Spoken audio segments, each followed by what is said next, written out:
Lisa Globe of Campaign Life Coalition joins us for sort of a moral maze. Did you watch the Grammys? You're young. Oh, heck no. No. I did for about 10 minutes. I actually went in to remind my daughter to turn the heater off when she went to bed, and I saw that, and it was... What do you think? What do I think? I mean, any political issue that has Madonna and a golden grill on their side is automatically going to lose, in my opinion. I think if I was for gay marriage or pro-gay marriage, I think that would have been just an embarrassment to my side. Like you said, it's sensational.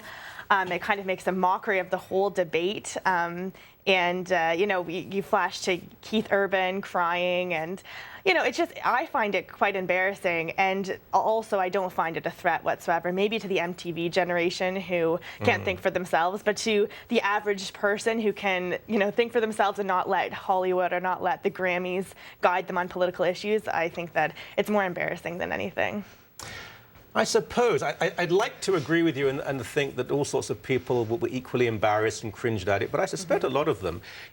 This is a generation that wept at Princess Diana dying, even though they'd never met her. You know, the next-door neighbour couldn't have died. They wouldn't even know. But Princess Diana, you know, they drag their kids to places where poor children are abducted and put teddy bears there. It's not what you think, it's how you feel. And that actually may have been quite effective for a lot of people.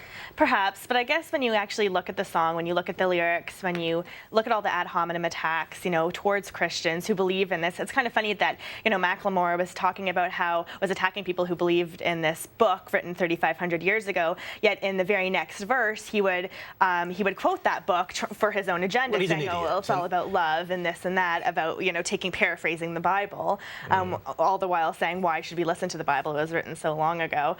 Not to mention his comparisons to the civil rights movement.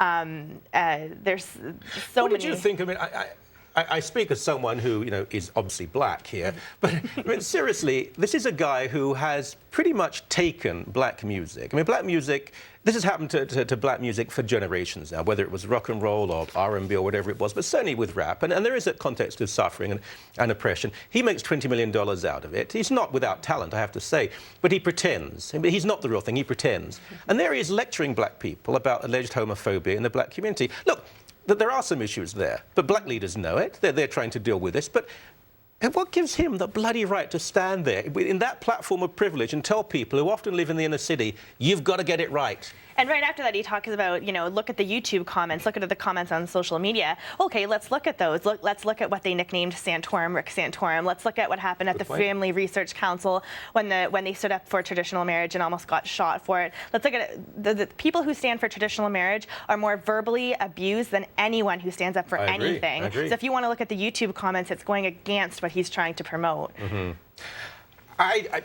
I think you're probably right. I do believe also there'd be a lot of those who do support same-sex marriage who would have watched that and thought, oh, this is so crass.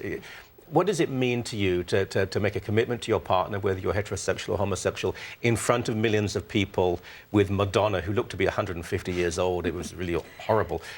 I think a lot of gay people would have thought this was vulgar. And I mean, your wedding night your wedding day is supposed to be like the biggest day of your life. You know, have all your family and friends there, not all these, you know, these celebrities. Wonder how they selected them. Pardon me? Wonder how they selected those couples. Well, I mean, one of them was Macklemore and then Ryan Lewis, and one of them was Ryan Lewis's sister. So I think, you know, maybe there was some nepotism going on. Yeah, well, I know a little bit about pop culture, but not enough to... Well, I mean, I have to say I do too, because when I said it was Macklemore, and the people in the office, they said, no, it's Macklemore, and I said, when you become a 55-year-old bald old fart, the great thing is you have 16-year-old kids who actually do know what goes on. Just a couple of moments.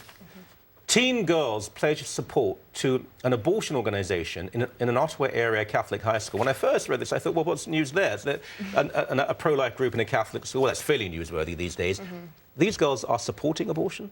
Yeah, it's Planned Canada's Because I Am a Girl campaign. You see them all on the streets whenever you walk in downtown Toronto, and their billboards up everywhere.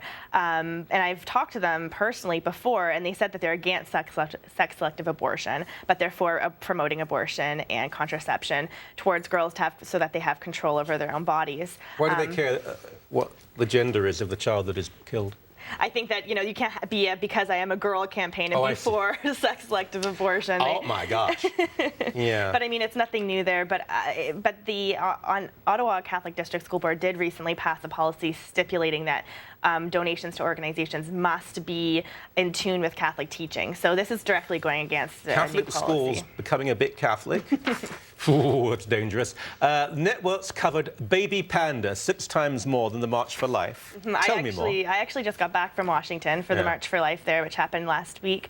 And, you know, maybe 250,000 people there. Yeah, in incredibly bad weather. Otherwise, it would have been probably 500,000. Exactly. You know, the roads are shut down. All downtown Washington is shut down. There's tons of politicians, senators.